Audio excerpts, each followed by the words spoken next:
Welcome back. San Diego Spotlight. Derek Evans here, Craig Candelore from the Men's Legal Center.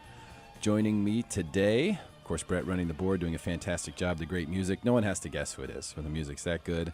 Thank you, Brett, for doing a fantastic job. Now, you guys, the Men's Legal Center, your specialty is in representing men in divorce proceedings. You do represent women from time to time. We do. But mostly you're representing men. What are some of those specific legal issues that men typically will face in a situation like this? Well, first of all, as we said, generally they've been the non-custodial parent because in their relationship, what they have done is they've been the breadwinner. And so they're generally working long hours. They have less interface with their children. And so what we see is they've got to change that immediately and take actually very aggressive action to show the judge that, no, they want to be a full parent to the children and be child-centered. So, go to the extracurricular activities, go to the parent-teacher meetings. I mean, really be conscious about it. Take a parenting class. If you're living in a different household, set up the rooms for the children. Be proactive. Take pictures. Show the judge. I mean, really submit that, well-filled-out application to the judge, jokingly. Yeah, make it real. Make it real, folks. Make it real. So we help them do that. Get declarations showing that you have a good interaction and good relationship. What we see is we also have to tell fathers that they are important. One of the things that we see is that our society devalues the value of men. And really, we say in our office, men and women bring different things to the party. They have different skill sets and different things that they can impart to their children. And it's important. And, they've done studies that if you can, even after divorce, if a father can be involved, the children do better. The best possible world is to have two parents. But if you can't have that, keep the father involved. They have, statistics after statistics. I'm not, this is not even really in question that, like, for example, a child that doesn't have a father is 8 times more likely to go to prison. Wow. 20 times more likely to have behavioral problems, 32 times more likely to run away. They also 44 times higher mortality rate. So, there's a direct correlation. 80% of the people that are in the juvenile system are people that didn't have fathers. So the statistics are just overwhelming, and I think that if, both parents love their children, they do want to have them, have ongoing continuous contact with both parents. Even if there's a divorce, then let's see how we can cooperate for the sake of our children. I wonder if a lot of men don't think that when they go through a divorce process that they're no longer, necessarily entitled to see their children. Maybe they think that's part of what they have to give up because obviously, mom's been there in a lot of circumstances taking care of them as they've grown up. Maybe they feel that they're not deserving or that, they don't have a right to see their kids. You see that? A lot of men get depressed. It's interesting you say that. Men are very emotional. They just don't show it. A lot of times they'll cover up the pain with bravado. But I've had men just literally break down and cry in front of me. I can't see my children, and it's devastating. And then I have to also tell you that whether it's good or bad, but a lot of times mothers and wives will withhold the children, from the father, and we see that as almost an ongoing problem. And then, generally they're normally the minority. They're the non-custodial parents, so they're getting visitation time, which we hate. It really should be parental time. Why should you visit with your children? Think about that. Yeah. They're your children. You should have, quality parenting time. Well, what we see is that one of the reasons why you also have to be fairly aggressive up front is because generally the non-custodial parent's time is under pressure because the center of gravity is at the custodial parent's house. And so little by little, your time gets whittled down over time. Do you understand? Mm-hmm. So the best is that if you can start with roughly a 50-50, and then you will maintain a contact with your children. What we see over time, if they have a 20% or it starts whittling down, their activities around the custodial parent's home, their friends around the custodial parent's home. And as they get older, the non-custodial parent gets slowly but surely cut out. I could totally see that happening, just in my own circumstance. Now, my parents got divorced when I was 5. Mm-hmm. And so when I got divorced, and I always wanted to be with my mom, but maybe that's because I wasn't, because I was with my dad. So I I understood why my daughter might want to stay at her mom's house and things like that. I mean, she was still taking a bottle at that point in time. And I went through that personally, sort of, I didn't feel like I was good enough to have my daughter. And then we eventually worked it out because we have level heads and things like that. So I could totally see where your average person, your average fella who's going through something like that would not quite understand that, hey, they do deserve this. And they may need to make some changes. And they're but important. They deserve it. Listen, they're important.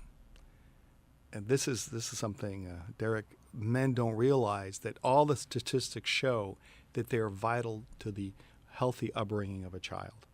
And, as they say, children need mommy and daddy. And even if they're divorced, you really need to work together for the health and basically physical and mental health of your children. Yeah. There's no question that everyone would like to have a mom and a dad. And when mom and dad separate, that doesn't mean they're not your mom and dad anymore, right? But sometimes people start to think that way. I mean, I remember thinking that way when I was a young child, thinking the same thing. I thought that my stepmom was my new mom, and that's obviously not true. That's stepmom. Mom is always mom. Dad is always dad. And you can have those types of relationships. Of course, when you go through this process, it's really important to set it up, the way that you ultimately want it to be for the long haul, because that initial proceeding, correct me if I'm wrong, Craig, but that initial proceeding where you go and you negotiate these things, that kind of becomes sort of the bylaws for your dissolution of marriage. Derek, you're right on the money. What happens is that initial custodial agreement becomes chiseled in stone. And even though the needs of the children may change, that visitation time may not change. And so this is what parties need, at least men need to realize. Let's say you have a young child. Maybe the child needs mom a little more during the formative years, hypothetically. Okay. Theoretically, at a certain age, he may need dad more. Let's say, I don't know, a boy, let's say from 10 to 12 or 10 to 14 may need dad. But that change in custody never occurs. It just doesn't. It gets fixed in stone, for continuity. The judges are reluctant to move that benchmark. And so the needs of the child are never met. Again, that initial custody arrangement becomes fixed in stone, and it's not always in the best interest of the children. Their needs are fluid, and the court system doesn't recognize that. Now, what about negotiating an incremental change in the custody situation? For example, you have a child that's a baby or an infant, and everyone agrees, both parties agree that, well, we want this child to spend more time with mom for the next year. But then the following year, we want it to slowly go this direction. And then the following year, we want it to be 50-50. Can you negotiate that up front? You know what? That's an excellent, Derek. We tell our clients right up front, negotiate a long-term deal where you do get incremental changes so you don't have to go back to court.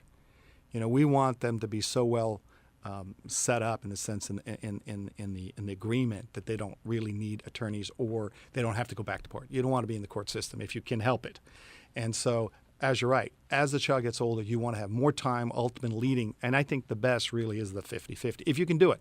Remember, it's not always possible. You have parties in different cities or state. But if you're co-located in the same city, make it work. You understand? Try to get to there's at least a large chunk of time for the non-custodial. You know what I mean? Like 35, 40. Do you make sense? It may not have to be a perfect 50-50, but that makes sense. Part of our discussion today has been a lot about the military, not just your service, but working with people who are in the military.